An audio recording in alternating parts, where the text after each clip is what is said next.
Welcome to the Main Allure podcast with your host, Laura.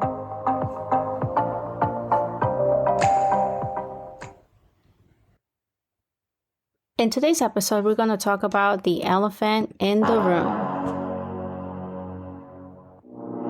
Yes, we're going to talk about imposter syndrome. By definition, imposter syndrome is when you doubt your own skills and successes. You feel like you're not talented enough or worthy enough as others believe. And you're basically scared that one day people are going to realize that you're essentially a fraud. You feel like you're afraid that someone will figure you out. It leads you to having this anxiety because you're afraid that you're going to lose everything you worked for as a result of all of these crazy feelings. Imposter syndrome could fall into one of these 5 different categories. So the first one is the perfectionist.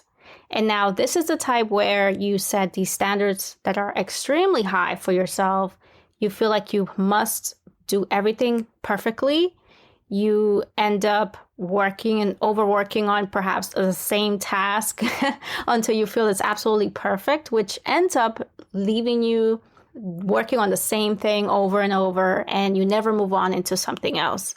You typically struggle to accept that perfection is unattainable, and you often dwell on those perceived flaws. One example that I can think of is if you're an artist, you tend to perhaps work on the same piece, right? The same either piece of music, piece of art, and you're always refining and tweaking and doing all of these things. And everybody's like, hey, when are you going to show us your amazing work? And you're like, wait, but I'm still working on it. I still need some more time. So that's an example of that perfectionist mindset. The second one is the superhuman. This one is a little similar to the last one, but the issue with this one is that you tend to always believe that you must excel at everything that you take on. You don't want to feel like a failure. You feel like you have to juggle all of these different things so that you can be perfect at everything. You don't feel like it's hard for you to delegate some of your work because you want to make sure that you handle it yourself instead of allowing others to help you. So it's hard for you to seek help. And a lot of times this happens because you don't believe that others will work at the same standard. So because of that, whatever work they do, if it doesn't meet your standards, then you feel like you also failed. And we see this with people who are essentially workaholics. They're always staying late at work. They're making sure that things are running smoothly. You can also think of school projects where there's always that one student who always ends up doing most of the work. They're like, no, I got it. No worries. And they're okay with doing it. But at the same time, it is essentially that they don't want to give up the reins because they want to make sure that the project is perfect. And they feel solely responsible for that. The third one is the natural genius. Now, this type is the one who feels that everything should be easy, that things shouldn't require much effort because they believe that they're very smart and able and capable. But the problem here is that they're unwilling to acknowledge that sometimes you need help. Sometimes you may struggle in understanding and learning new things. Because of that, they tend to downplay their achievements, believing that they should have done better or they should have done everything without much effort. And a good example of that is when you think of valedictorians. I remember when I was in college, I would see this all the time where you would have people from all over the country, all over the world coming into this university. Because it was an Ivy League university, right? The acceptance rate was pretty low. They were excited, right? Some of these people would come from small towns of middle America, wherever. And they wholeheartedly believed where they were, that they were the smartest, they were the most, they're geniuses at home. But then when you come into an institution where everybody's smart, everybody's a genius. I wouldn't call myself a genius, but everybody there was definitely a genius. I definitely felt that imposter syndrome where I was like, wow, everybody just knows everything. It ends up creeping up on you because you start seeing these people just answer everything just eloquently and perfectly. And eventually you would see students sometimes take a semester off, take a break, because they would feel so overwhelmed because people around them were always so put together that it ends up being intimidating. And that's why that natural genius ends up feeling like they're not worthy anymore. The fourth one is the soloist. And this type believes that they can accomplish everything alone. And they tend to they love to work alone. They refuse to ask for help, seek help. They refuse to let other people help them, because if they did, then they would feel like somebody will figure out that they're incompetent. Now, that doesn't mean that they are. It's just like this is the way that their brain is communicating that to them. That, well, if somebody comes and works with me, somehow they're going to find out that I'm not as good enough as they are. And they end up taking these heavy workloads, never ask for help, afraid to if you're incompetent, and it ends up leading them to burnout and crashing out. The last one is the expert.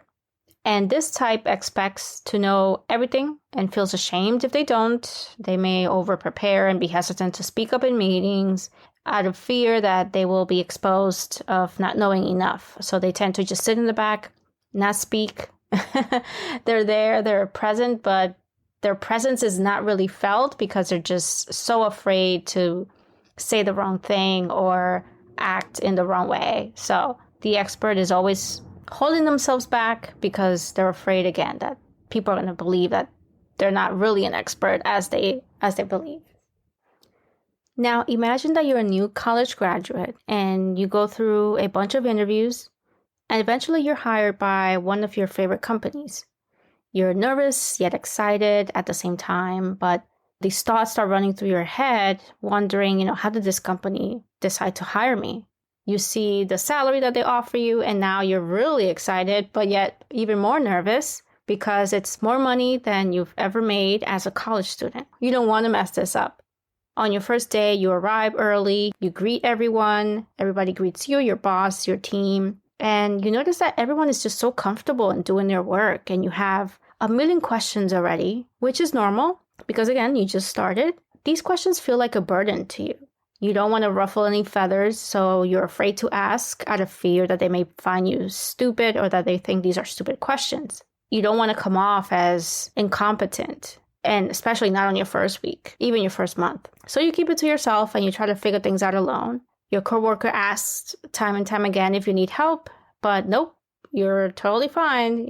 You've got it all figured out. Everyone goes home and there you are still late working on this assignment that you were given.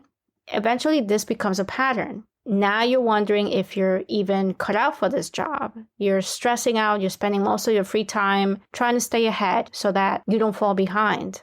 That's how it eventually becomes a habit. It becomes a pattern because now you find yourself overworking and burning yourself out because deep inside, you don't feel like you're good enough. You see this in the character of Chris Gardner in The Pursuit of Happiness, which is a great movie, by the way. And it's played by Will Smith.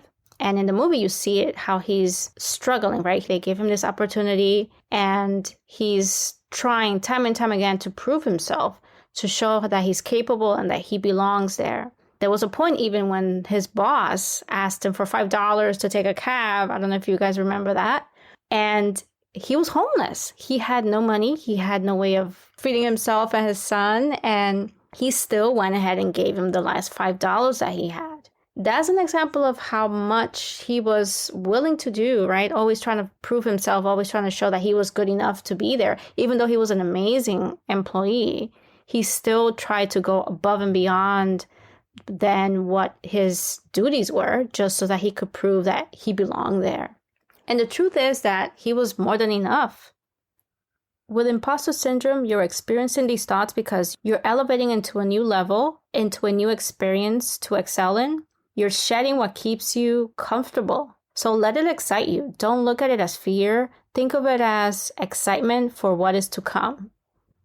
Despite imposter syndrome having a negative reputation, I'm here to tell you one thing, and that is that it displays a trait that most of us tend to overlook, and that is humility. The opposite of that is someone who has this cognitive bias in which they feel overconfident in their skills and their abilities, but the reality is very different. People like this tend to display overconfidence when they speak, but they know far less than they let on. They don't ask questions because they feel like they know everything. And so running on assumptions could essentially lead to disaster, right? Especially in the workplace.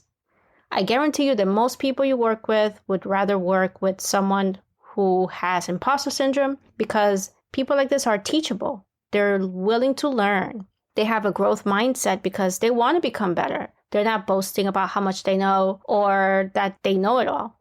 And people who think like that can be a little toxic, I will say. So that is why it's easier to hire someone, in my opinion, who is humble yet eager to learn than someone who is essentially a know-it-all.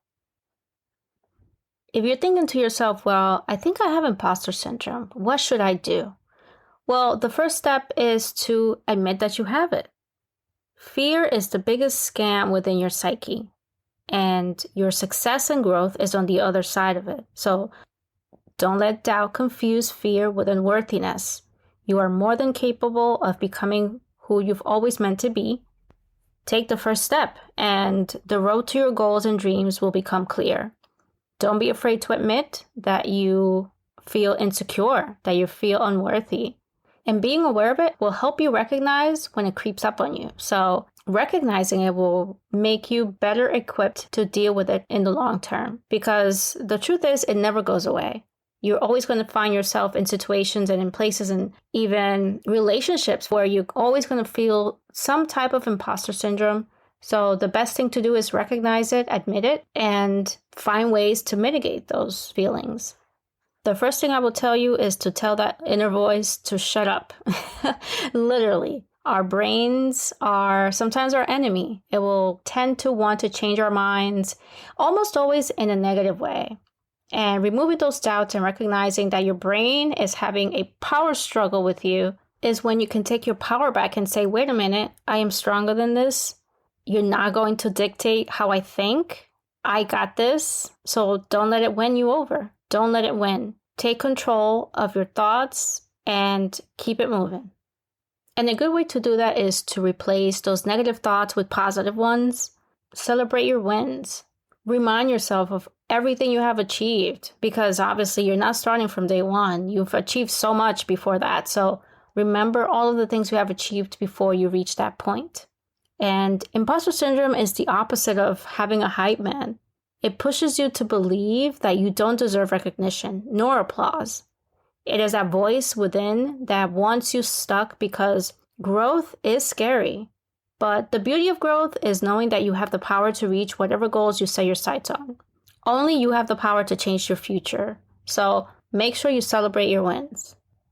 If you don't feel like you have much to celebrate, then visualize yourself being somewhere in the future, being in a higher position, at a higher level, at a bigger office, whatever that is, visualize it. Think about it. Think bigger than where you are right now. And I promise you that your current situation will seem almost irrelevant. You will feel like, I could definitely be in a bigger office. I could definitely be in a higher position because I'm visualizing it now. Your current situation at that point will become like just any other routine. So make sure you visualize your dreams, where you want to be next, because wherever you are now is going to seem like no big deal. Every time you have those insecure thoughts, those imposter syndrome thoughts, I want you to think of it this way. Think of it as being someone's plus one at a wedding. Think of it as you being invited to a party and you don't know anyone there, but remember, you were invited. You were given a seat at a table, so it doesn't matter that you don't know anyone because you were asked to show up. You get to eat the same food, you get to drink the same drinks as everyone else. There's nothing that says, oh, wait a second, you're the plus one. You don't get to do the same things as everyone else. That doesn't happen, right? Hey, even Uncle Joe will come up to you and say, hey niece, hey nephew. They'll give you this big hug. They'll treat you like everyone else. You can catch the bouquet if you're a woman. If you're a guy, you can hang out with the boys. You can even join the cousins when the electric slide comes on. Nobody's checking you to say, hey, you're the +1. You can't be here. You can't come and do the electric slide or the cha-cha-cha. On the other hand, you could choose to stay at the table, not talk to anyone, not dance, maybe eat, maybe get up and talk to people. You don't have to come out of your comfort zone. But then you're not going to have fun. You're not going to really enjoy being there. You're going to play with your phone and figure out when you can leave. Maybe wait for the cake, because, hey, cake, especially Dominican cake, it's always bomb.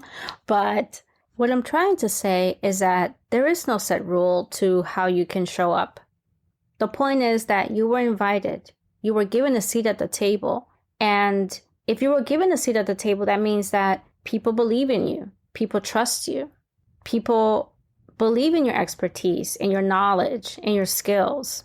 Think about it. You are being given the privilege to sit in the same rooms as everyone else. You are being given the privilege to sit in the same meetings, having the same conversations, providing your own perspectives. This is highly valuable, and you should be proud of those things. Never believe that you're not good enough. Because if you were invited to the party, chances are that you deserve to be there. And all that matters is that you were invited, you showed up, make the best of it, and dance. Come on, you know you want to dance. My point is to enjoy the moment. Enjoy the opportunity, enjoy the place, enjoy the blessing that you've been given. Sometimes we don't realize how fortunate we are by being somewhere, by working somewhere, by being friends with someone. We have to take stock in all of the blessings that we have and never assume that you're not worthy of it. This happens when you're dating too, by the way. You end up overthinking and thinking, oh my God, this person didn't call me at exactly 2 minutes later. So that means that they don't like me. That means that I must not be good enough. Why haven't they called me? These are thoughts that take over, and you have to make sure that you monitor those and recognize it so that in the future, you're not driving yourself crazy. Just enjoy the moment, enjoy the time that you have wherever you are, and make it count. Have a good story to tell. If you're someone who believes that either your coworker or someone you manage is displaying these signs of imposter syndrome, take some time to get to know them. Set up a meeting with them. Ask them how they're doing. Chances are they may say everything is fine, but offer them help anyway. Let them know that you are available, that whenever they need someone to provide guidance or advice, you can be there for them. Show them that you genuinely want to help them, that you want them to succeed. And you can't be performative in this. You have to actually do the work so that you can build a sense of trust, so that they feel like they belong. If they're doing something really well, tell them, let them know. Give them public praise whenever you can. In the Navy, we used to always say, critique in private, but praise in public. And I've always taken that with me because it does do wonders for someone's self-esteem. It also helps build that sense of trust, knowing that you don't want to make me look bad in front of people, which is essentially what someone with imposter syndrome worries about all the time. Let them know that they're not alone and that you're there to support them. In closing, you have to remember that we are all new at something, at some point in our lives. We're not born knowing anything at all. We grow by learning about the world and our surroundings. The expectation that we must excel at everything we do oftentimes stems from a childhood wound where we are taught to never stop working, never stop achieving. Here's the thing. We also have to stop and smell the roses and enjoy the fruits of our labor. We're constantly trying to one-up ourselves, and because of that, there is never a dedicated time to just be, to savor all of the accomplishments that we've earned, because yes, they've been earned. So continue to celebrate your wins and give yourself grace when you start something new. In the end, we're all human. Even the people you believe are the geniuses in the room are also insecure and unsure at times. They probably experience imposter syndrome just like you. I'm pretty sure of that. So the truth is that you don't know how many people admire what you do and are inspired by your work, your abilities. You may not hear it all the time or at all, but there is someone out there who is proud of you, who is inspired by you, and all you have accomplished. When you look at yourself in the mirror today, tell yourself, I am strong, I am smart, I can do anything I set my mind to. And you can add a little shimmy in there too. Well, I would. I definitely will. So remember, every day is an invitation to show up, show the world just how amazing you are, and don't let anyone tell you different. That is all for this week. Don't forget to like, share, and subscribe. Once again, thank you so much for listening to the Main Allure podcast. I am your host, Laura, and until next time, bye.